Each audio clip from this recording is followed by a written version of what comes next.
Right. Good morning, everyone. Let's give charity today. We'll start the day off with giving.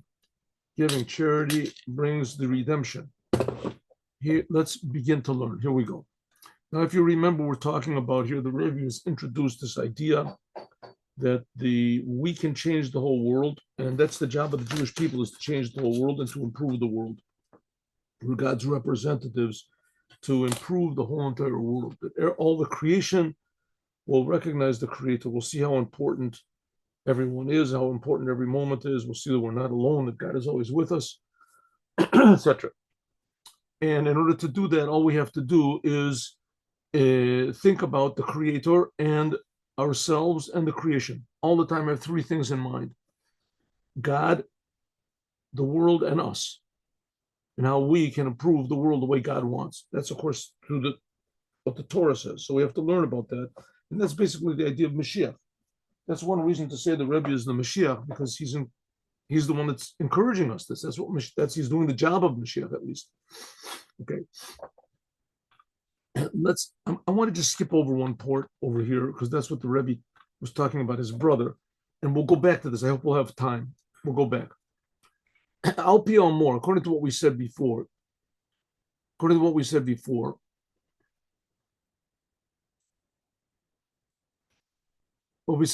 there are there's many ways that we can learn. In fact, we can learn from everything, especially learn from the Torah, from the portion of the week, from the time of the year, from the date, regarding to the service of the Jewish people to bring the future redemption. It all depends on the Jewish people. God gave the Torah to the Jewish people.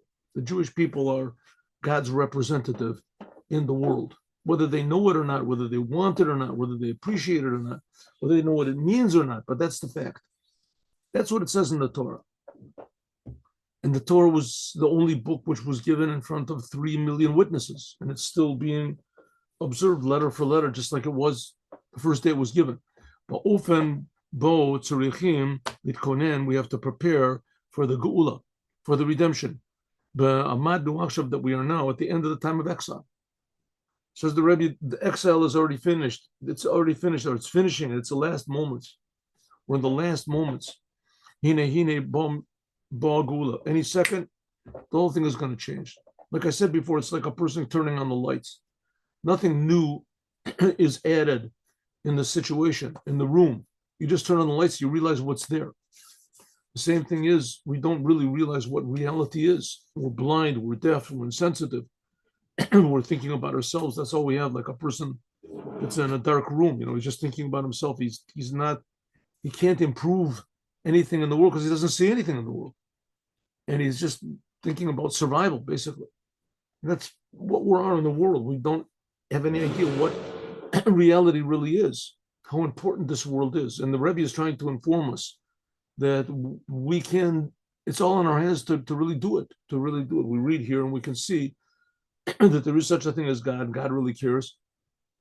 We just have to put godliness into the world. That's the letter Aleph. We have to think everything in the world is here. It's a creation. Everything is being created.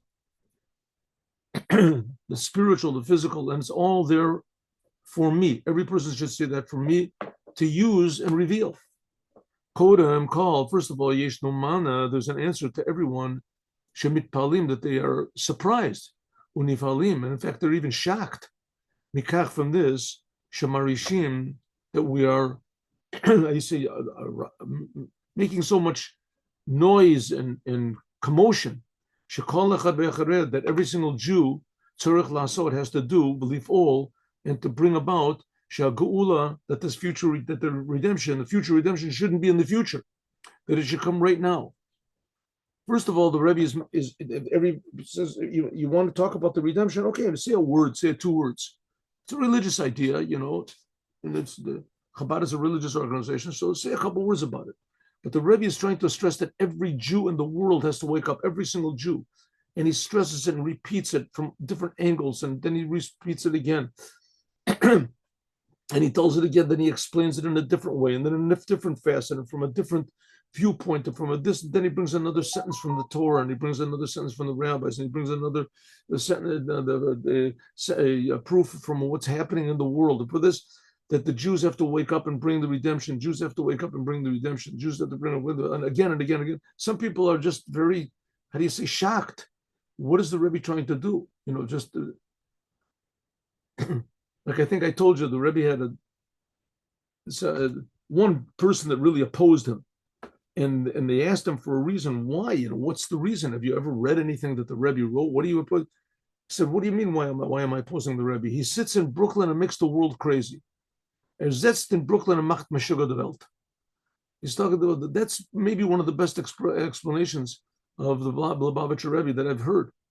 That's exactly what the Rebbe wants. He wants to make the whole world crazy, to bring the redemption.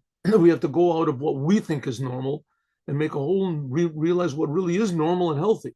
Biotim, because these people, they are very against, and they're very shocked by talking about they were insisting that everybody has to change and you have to take this seriously, about doing everything you can to bring the redemption and thinking about the three things, yourself and God and the world, all the time. They're shocked. Why are they shocked? Because they are anashim petuchim. They are open-minded people. Umavatim heim dibur, and so they express it's pliyatam v'dagotam. They don't keep it to themselves. They're very worried. They're very sick. This is going to destroy Judaism. When Mashiach comes immediately, what's going to be? Shoalim, they ask.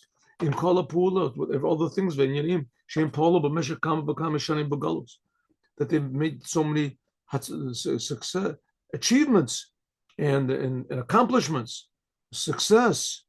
They made a name for themselves. They have money in the bank. They have a reputation. Mashiach's going to come and just wipe everything out. Everybody's going to just be, dressed in white and walk around like in a daze all the time. Who's even projecting such a terrible picture? Says the Rebbe, don't worry.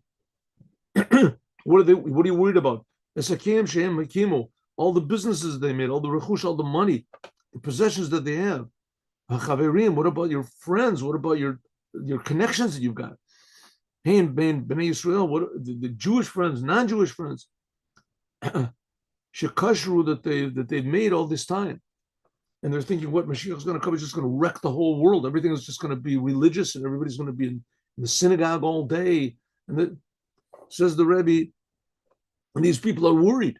And the Rebbe said that they're justified in being worried because they have the wrong idea what Mashiach is. They're worried about their misconceptions. But the fact is they have a justified reason to be worried.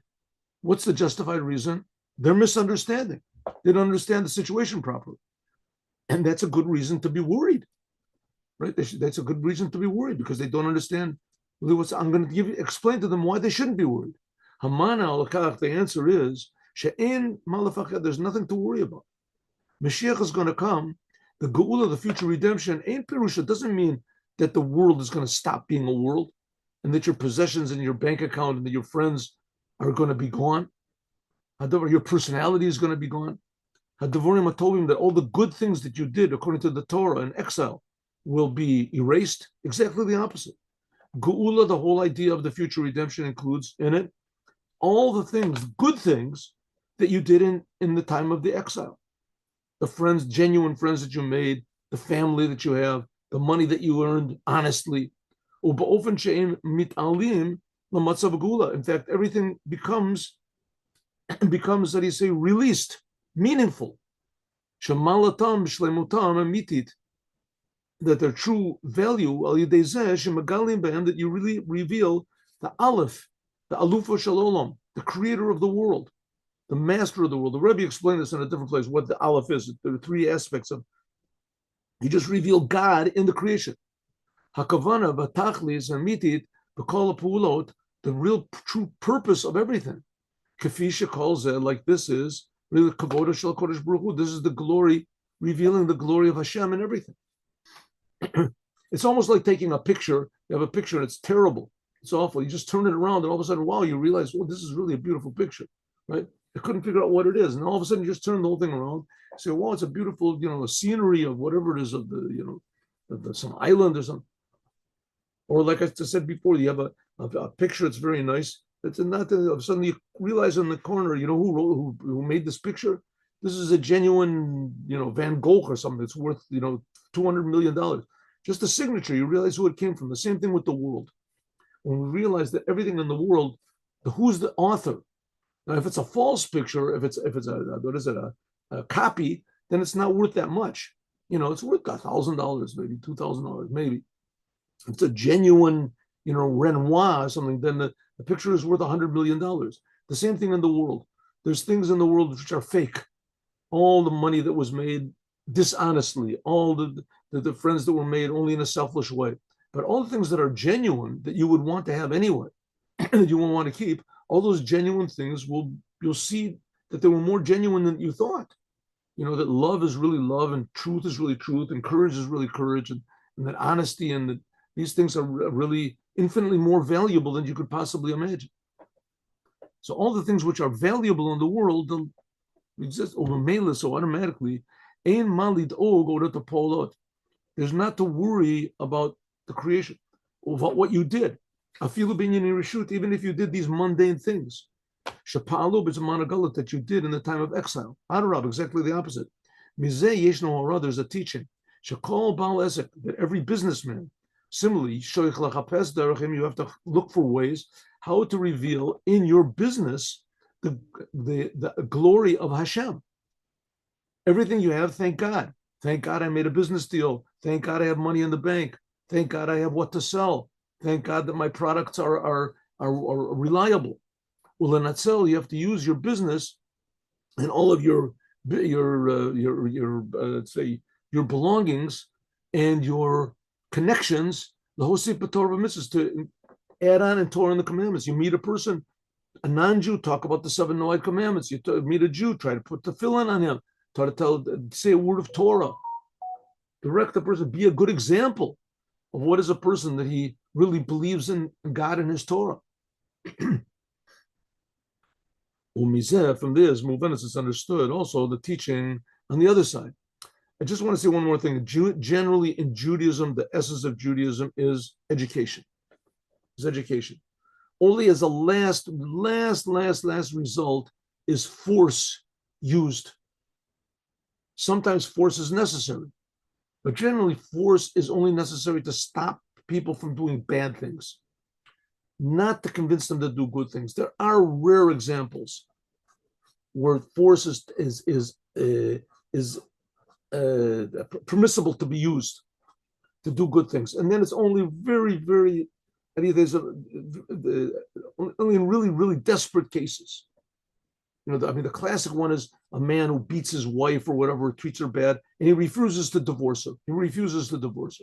And he's been talked to, and they try to bribe him, they try to everything, and he refuses, and he's really, treating his wife terribly. So in those cases, they can force the person, but generally, there's not, and also what they're forcing him is to stop doing a bad thing, to stop doing something bad. But to force a person to put on Torah, to put on tefillin, or force a person to keep Shabbos, or force a person, it's very rare. It's very rare to do. Very rare, if ever. The whole idea in Judaism is supposed to come from within you. It's supposed to come from within you. A person is supposed to realize that it's true. It's not that, I want you to be a Muslim because, that's what I want. It's supposed to be, I want you to serve God because that's what you want. Forget about religions. There's only one God, and there's only one way to serve him, right? And that's through the Torah that he gave. God himself gave it. He's just giving his instruction book. And the instruction book means that he's creating you, so he's creating every person. In other words, what we're trying to say is every human being naturally wants to be honest, to be productive, that's called your conscience. But like we said so many times before, your conscience can be derailed. But the Mashiach will just come to open up everybody's conscience, to make everybody feel good about about true things, and to feel bad about bad things, about lies. From this, it's understood also the teaching. So it's the same thing with your business and with your house. It'll all be the same. It's not going to be changed. It's just be new meaning in it. Now we can understand the teaching on the other side, that those people that think that the whole idea of serving now to bring the redemption is without any connection, and it means to negate the world. Right? The future redemption is going to come, and everybody is going to act just like me. right? Not so. Adarabba. Geula, the whole purpose of the future redemption depends on our deeds and our work. The music will be the same music, but it won't be all with dirty words and with the and therefore, therefore, you always have to look at three things. The way to bring the redemption, future redemption, is be sarita im Elokim ve'anashim b'tochal. It says with Yaakov, when his name was changed from Yaakov to Yisrael, as I said, because he defeated the angel of Esav. Lasso dir b'tachtonim, to make this world into a good place, that there shouldn't be any destructive urges in the world.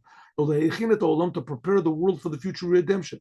But in a way of sarita melokim v'manashim, that you have to, they say, battle with spiritual powers and with people to fight with the concealment in the world.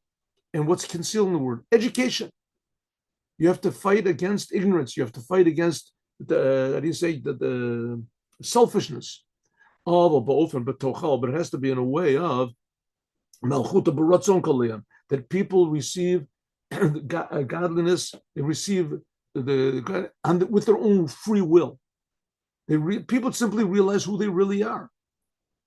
That God is not a religious idea. God is the source of all existence. So everything you do in the existence should just reflect that there is a creator. First of all, you have to begin with your portion in the world. You have to add on and doing commandments, talking to Jews. Using physical things to put mezuzahs on your door, put tzitzis on your garment if they're garments that require. Especially the commandment of charity. Ikra mitzvah, the main commandment of charity, the main commandment, positive commandment, is giving charity. You take from your physical possessions, that God gave you through His blessing, and you help other people. By other people also, they should have food, they should have garments, both in the kavod of the tiferet, in a way that's for beauty and for good, which is fitting for the kingdom of priests. That's the Jewish people. We're a kingdom of priests. A priest means that the Jewish definition of a priest is different. It's not that you're separated from the world in order to leave the world. You're separated from the world in order to be objective in your benefiting the world, fixing the world. Like a doctor. A doctor is a person that he goes to university for years, but he's only going there in order to help other people. So truly he's separating himself from everybody else, and he's sitting and he's studying, and he's leaving all the sick people to their own means, whatever. But he's only doing that in order to improve others. Similarly, Messiah at Mosdot Torah, you help institutions of learning Torah, institutions that give charity and etc. And similarly, in service, Rashud, and everything that he does, talking about how to bring the future redemption, by using the physical world in a proper way, and all the physical things that you do with all the money that you have should be many things that you do in a mundane way. You should do this in a way of everything you do is for the sake of heaven, or everything you do is in order to know and to experience God. Maybe one of the best examples of this is the internet. The internet is a means of conveying information, a great amounts of information, in a way of seeing that you can see very quickly and to a lot of people. And of course, you can also convey negative information and the destructive information, the self-destructive information. So what do? Means the whole internet is bad, throw the whole thing out? So the answer is, it certainly can be totally bad. And if you can't control it, then you have to throw it out. But on the other hand, it can be very, very good. You know how many Torah classes there are online? You know how many people, now Torah is available to everyone? A person who used to be a big idolater, right? He used to say only bad things about Judaism, and he thought that, we have to have the new Judaism or something. You can turn on a class in Torah and suddenly sees what the Torah really does say, what the rabbis really do say, what the true explanations of what the Isaiah is and Ezekiel is. You can look it up easily. You can hear a rabbi, a genuine rabbi, say genuinely true ideas, things which were unavailable to the whole world previously. Similarly, the service of Od and even more, Holiday Hafatzas the Torah by means of spreading out actual Torah and Judaism. Hafatzat Mayanot Torah, and to spread out ideas of Hasidut. Kolel, especially the order to arouse Jews in the whole world, so Yosifa that they should add more in learning Torah and doing the commandments.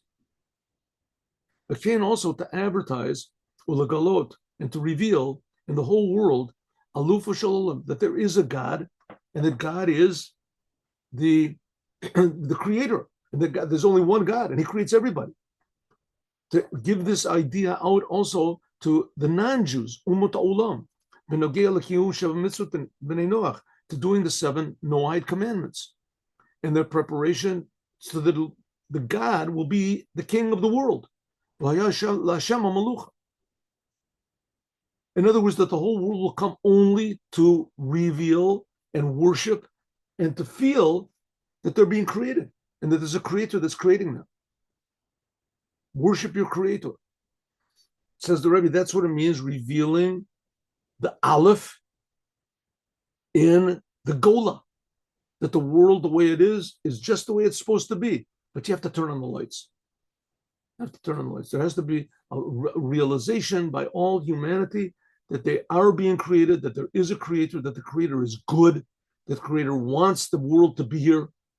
He wants us to be alive. He wants us to be healthy. The creator does not want death. The creator does not want sickness. He doesn't want disease. He doesn't want any of these things. And it depends on us to accept that fact. The more we accept it, the more healthy the world will be.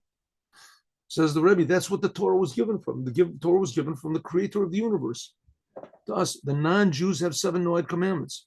That's what it means, Geula. According to this, that we said that the word Geula, that the whole idea of the redemption, that the freeing of the whole world from their ignorance, Mala, it elevates everything in the world itself by means of making from them a dwelling for God in the world.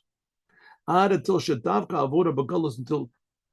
exactly that only the work in exile, that's the only thing that will bring the future redemption.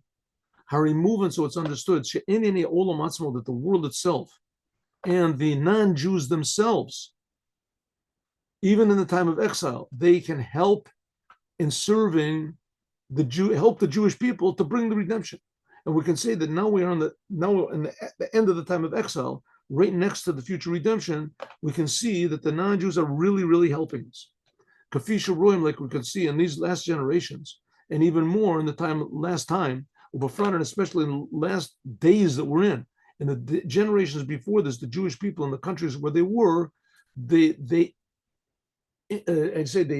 prevented Jews, and they did not allow Jews to serve God at all, right? Just not long ago, right? In communist Russia, before 1990, I think that's when the Iron Curtain fell with Gorbachev, 1990, 1991. Right? How long ago was that? That was like 35 years ago. 35 years ago, it was very, very difficult for a Jew to do Torah and commandments in Russia. It was very difficult, right? There were spies everywhere and people were put into jail. Not like in the time of Stalin, true, people weren't killed, right? But it was just very difficult for a Jew to be religious, right? It required tremendous self-sacrifice. Like I say, not the same self-sacrifice as it was in the days of Stalin, etc. Okay, but Stalin himself, how long ago was that before, right? Stalin died in 1950, so that was 40 years earlier. So that was 80 years ago. It was almost impossible to be a religious Jew in Russia. Almost impossible. Until 1953. Before 1953, that's when the doctor's plot was, he wanted to kill all the Jews, Stalin. The plot was to kill all the Jews. Now, all of a sudden, what do we see? Exactly the opposite. In Russia, the doors are open. They even help the Jews. In America now, with the president of America, he's helping us more than we're helping ourselves, right? the Jews in Israel, they want to make concessions, they want to make this, right? And he says, we got to blow them all up. We have to wipe them all out. And so in some ways, they're helping us more than we're helping ourselves, which is not the case in the last generation. And now we see that this whole thing with the Hamas and everything, there's non-Jews that explain the Jewish side better than the Jews do. There's spokesmen for Israel that don't speak as well as non-Jewish spokesmen speak for Israel. We see that the non-Jews, it says now, first of all, the majority of the Jewish people are living in countries where, in America, first of all, they wanted to say, and in beginning, first of all, in this country, in America, and they help the Jewish people to bring the future redemption until Yasu Avoda Shatu, that the Jewish people will do the work that they're free to do Torah, do commandments. In Russia, now the same thing. You can make a menorah outside if you want to. As then, on Chanukah, there's Chabad houses opening up almost in every city in Russia where there's Jews. As then, Kama Malchut, also the rulership of the countries, and actually they help the Jewish people, and they help the Jewish people to go to the land of Israel. Like it says, "Ve'heviu et kol achechem," you bring all your brothers to Israel. Ubeshana acharon, in the last year, Rowan, we can see how it is that the attitude to the Jewish people, it's spread out into all countries, until even into Medina, into Russia. That's what the Rebbe said. This is right after the Iron Curtain fell. Shabo, that in it, until lately, there were very strong limitations to the freedom of the Jewish people, Ba'avodah and doing Torah, the commandments, and also regarding to going out from Russia. But now, said the Rebbe, right, this was like 1 year after the year, what, the months, whatever, after, Shenishtani Yachasim, it's totally changed. Shematirin, in Russia, they allow Jewish people to do Torah and the commandments, and they permit Matirin, the Bnei Yisrael, even to leave there without any limitations that there were. Arab, exactly the opposite. Himaf Messiah, they even help Jews to go to the land of Israel. Ume'ayin Hachana, it's something like the helping of the Jewish people, the Umas Olam, that the non-Jews help the Jews to go out of the exile, and they'll go to the Holy Land in the future redemption, like it's going to be in the future. Like it's going to be in the future. I just, one second, something popped into my mind I wanted to say. Just one second. Yeah, I know. Here, maybe we can see a really, really good example of if following what the Rebbe says brings amazing results, even though what the Rebbe says doesn't seem to make sense at all. And that is, there was in America, there was Rabbi Kahana. He was a very sincere person, a very talented person, very inspired person. But his, on one, it was very, how do you say, superficial. He fought for the Jews that were in Russia. Other Jews didn't care at all. He really cared. And he said, we got to get the Jews out. How do we get the Jews out of Russia? We have to make marches, and we have to make you say what's the word for it? I can't remember the word. All of a sudden, the word in English jumped my mind. Protests. Oh, we have to make big protests in the street, and we have to this. I mean, to the degree where he bombed the Russian embassy or something like that. He had to sit in jail for it. So the Rebbe said that's not the way to do it. You can't do that. You want to release the Jews from Russia, don't do it that way. In fact, by making all these protests, it makes things worse. The Russians don't like to be told what to do, and that they'll tighten the borders. You'll see nobody's going to get out. And that's what happened. Right? That's what happened. So what are we supposed to do? So the Rebbe said, you want to get the Russians out of Russia, the Jews out of Russia, make Chabad houses. Make Chabad houses everywhere in the world. Make Chabad houses. Make more Chabad houses. And that year, there were like 200 Chabad houses opened up in Israel. I myself opened up one. This is 1987. I myself opened up a Chabad house in a place called Or Yehuda. It was pretty successful for 3 years. A Chabad house. I opened up. I had to give it over to someone else. It was too successful. I worked in the yeshiva also. I couldn't do both. No Chabad house. What in the world is going to help You make a Chabad house in some little town in Israel, and that's going to help getting Jews out of Russia, right? Sure enough, 3 years later, after the Rebbe said, comes along Gorbachev and said, that's it. There's no more Iron Curtain. It opened up. Opened up. I mean, it was incredible. There was a revolution in Russia that all of a sudden communism fell. Communism that claimed the lives of tens of millions of people in order to be established, in order to be maintained. How many people Stalin killed? How many people Lenin killed? How many people were killed in the revolution? Trotsky killed. How many? Millions and millions of people were killed in order just to sustain communism. And all of a sudden, it just fell, and there wasn't one drop of blood. And it's exactly what the Rebbe said. And why? What did it do? How? What did it? A spiritual thing. Because there is no other explanation. Can't explain it unless you just say he just decided to do it. It's never been in the history of the world such a thing like that. Nosaf al siyua. So that's what the Rebbe is saying. Do things according to the Torah, and you'll see big changes in the world. One person that really lives his life thinking about how can I improve the world according to the Torah, that one person is enough to turn on the lights. That's what the Rebbe said.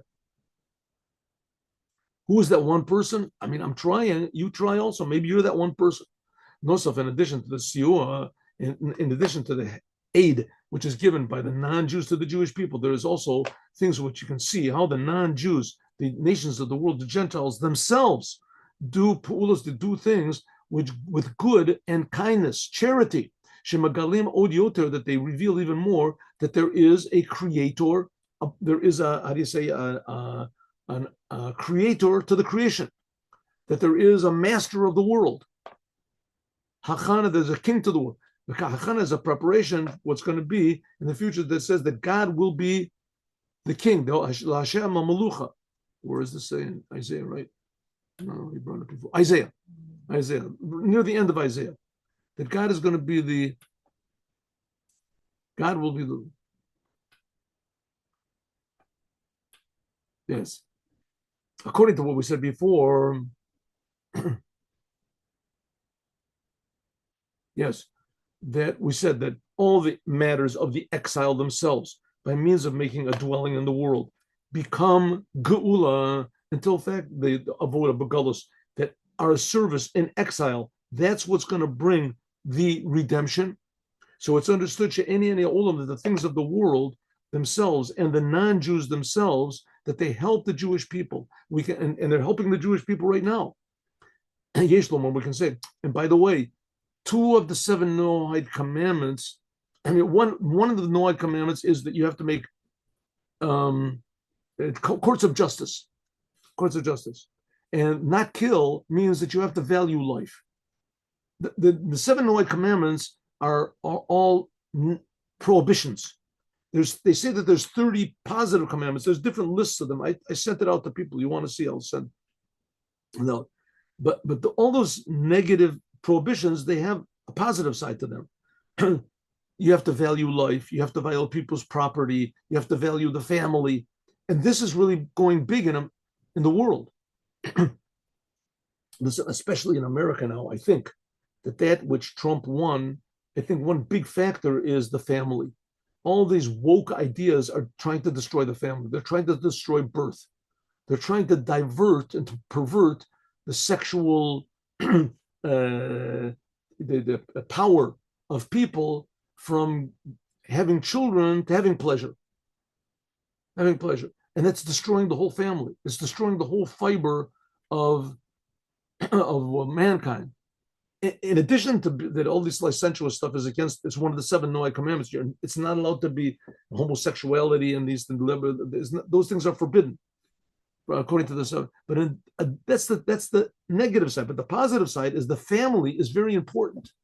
And this is being stressed very much, especially in America. I don't know how it is in the rest of the world. Yishlom, we can say that now we are in the end of the time of exile, right near the redemption.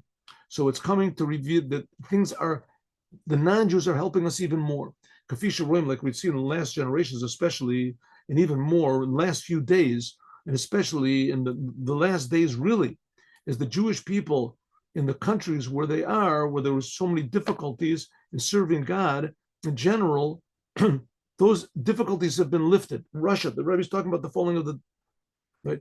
There was tremendous difficulties, but Masha'en came, but Dora Harona, in the last generation, the majority of Jewish people are living in countries which are ruled, the Malchut Shel Chesed, in a government which is kind. Heichel Medina Zu, beginning now in America, where the majority of the Jewish people are living, and they help the Jewish people to reach the redemption ad sheyasu et avoda, that they can do the. Now this is 1991. Maybe there's more Jews living in Israel now. I don't know. It could be. I don't know if there is. It could be. I've heard it said. It should only be that all the Israelis should come back to Israel. That'll be a big thing. But as then, all the governments of the world will help the Jewish people to go back to the land of Israel, like it says, Taviu et kol achechem, bring all of your brothers. Last generation, we see how the how do you say that the attitude toward the Jewish people in a positive way has spread to other countries until finally, we said in Russia, we've even said this. We said, right?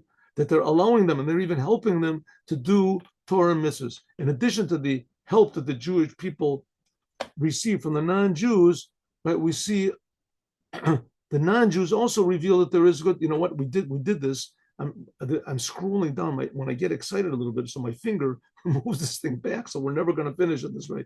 Now, let's go. But lo kafisha ain pam. It's not like it used to be when that the non-Jews prevented the Jews, or anti-Semitism was an official policy of all these governments. Now it's totally different. The achdut mamlachas the olam umos olam hitnagu, that it used to be that the governments were very cruel to one another also, and the main thing they were thinking about was themselves, or conquering a country which is next to it. From one of the things that we see nowadays, okay.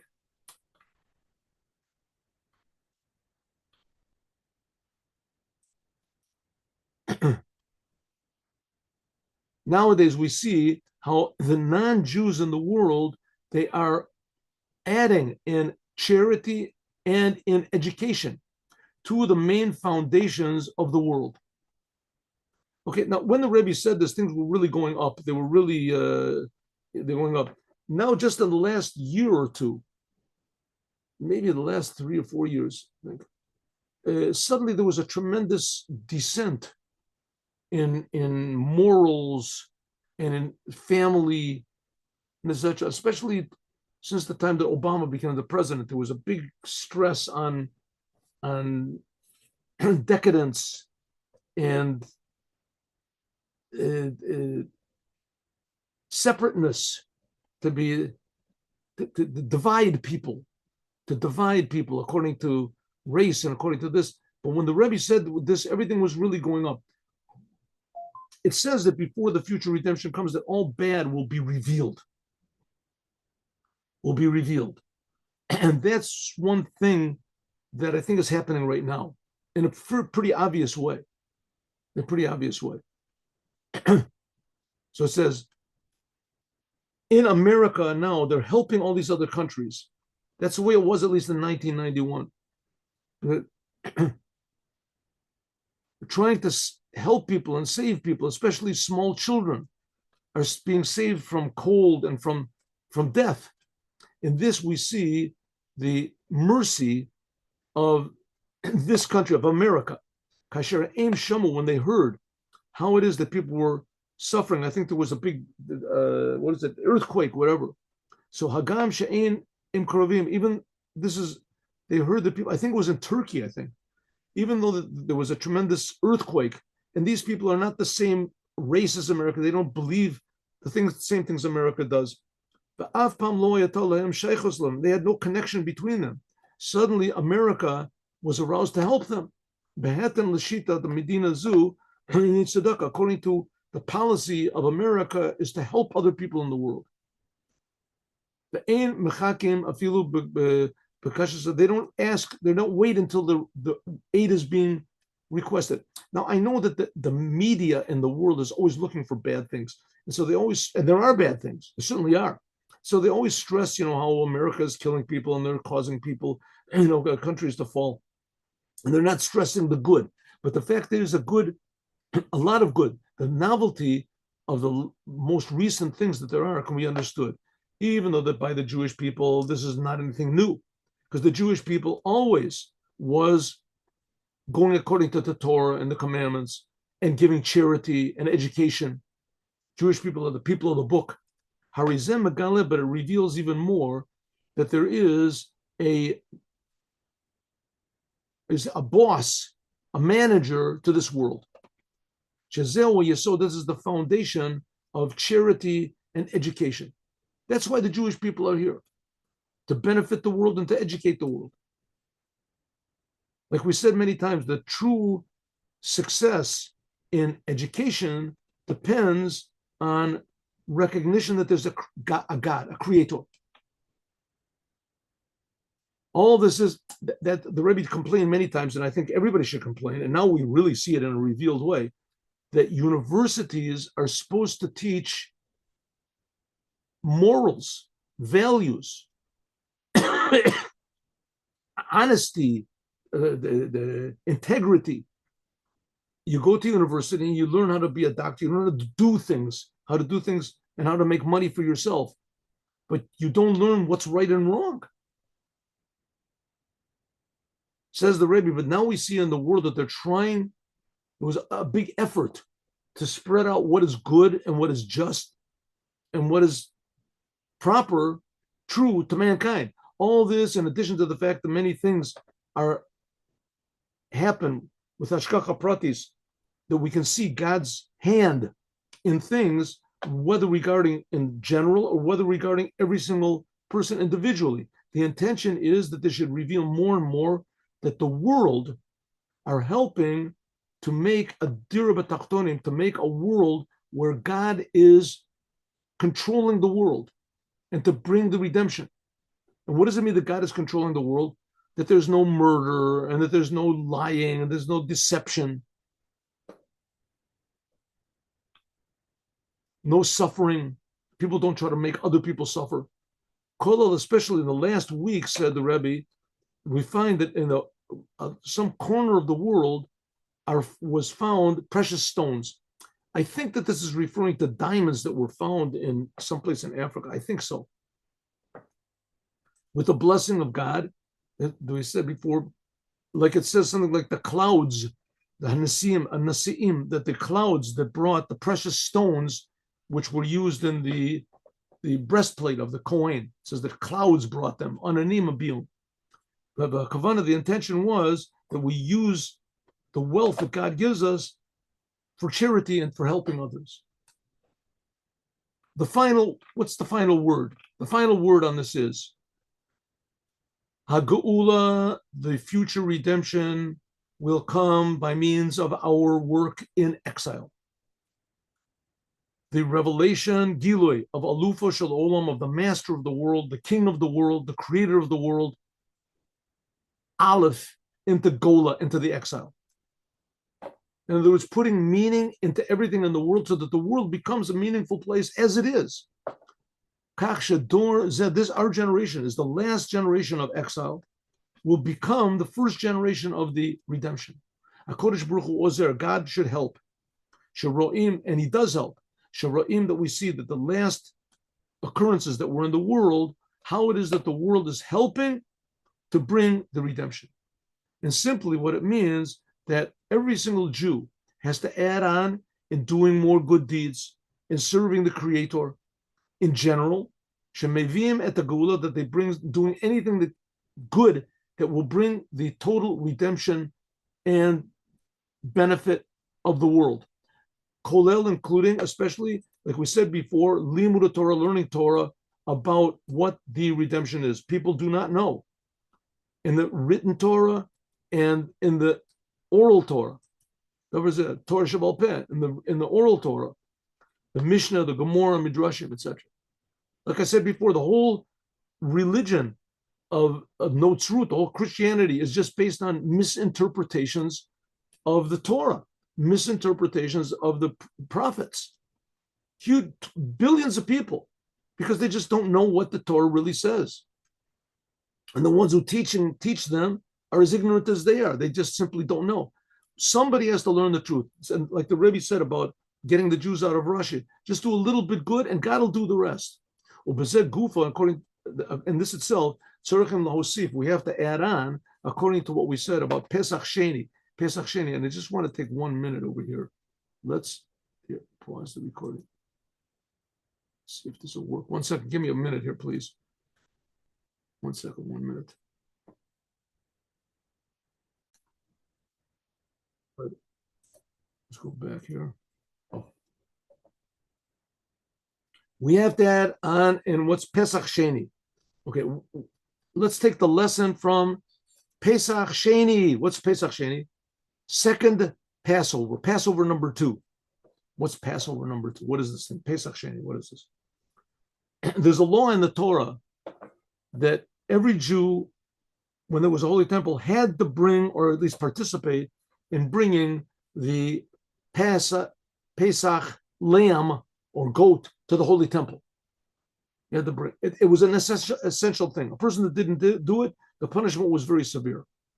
You had to bring it. What if a person didn't? Whatever reason it is. So there was what's called a second Passover. There are laws about this. You will learn about the laws, but nevertheless, there's a second chance. That's next month. That's this month. Pesach Sheni. Pesach Sheni means that even if you messed everything up in the past, is nite kain for fallen. Nothing is ever lost. Never too late.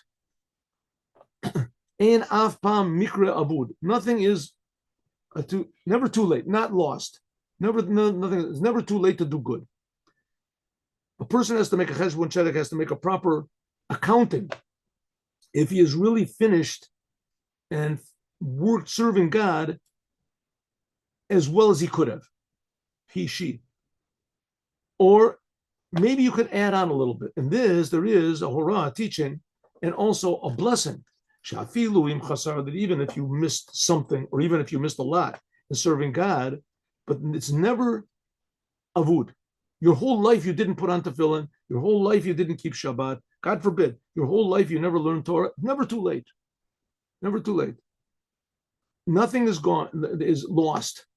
You can always fix things up. And even more, that we should be revealed that everything in the world, which seems that they are lost, or that they really did get lost, including malioso, things, including especially things that are lost, but in a good way. What does it mean lost? That they're so high that you haven't attained them. Namely, what's the thing that's like that? The revelation of the future redemption. The Kate says, Liba lapuma lo galia, says that your heart, which you feel in your heart, is not revealed to your mouth. You know inside that it has to be good. You know it's going to be good, but you just didn't come out to be revealed. All these things which were lost to your consciousness, but they're there, namely the Moshiach. The says Moshiach is going to come. Says Moshiach is going to come. We'll have no idea what it means. Like it says, Matzati at David Avi. Like it says, I have found King David. King David is like you lost something, suddenly you find it. You weren't expecting it.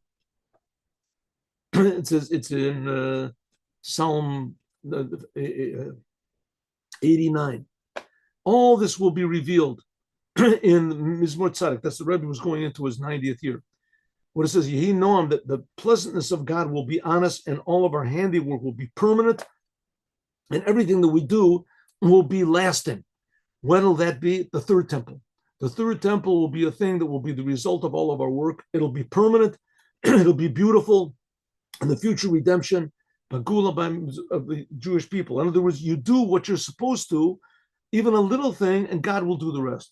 But that little thing has to do with the proper intention to reveal the Creator and the creation. Everyone will go out. Our children, our elders, our sons and our daughters will all leave the exile immediately. So the point of it is to do good, to say good, only good, to think good as much as possible. And if you messed everything up, it's never too late to fix it up. And we have to tell this to God, right? That, okay, you didn't bring the redemption up to now, but, it's really late. And that what you say it's never too late doesn't mean, so I can put it off till tomorrow. It means that's if in the past things were lost, then it's never too late to fix them up. But you shouldn't push things off until tomorrow. Why? For no other reason than living in ignorance is suffering. Living in ignorance is something that no one wants to do. You're not really alive. And the whole future redemption is going to be that people will realize how really tremendously important they and their lives and every moment of their lives is. Okay, let's stop here.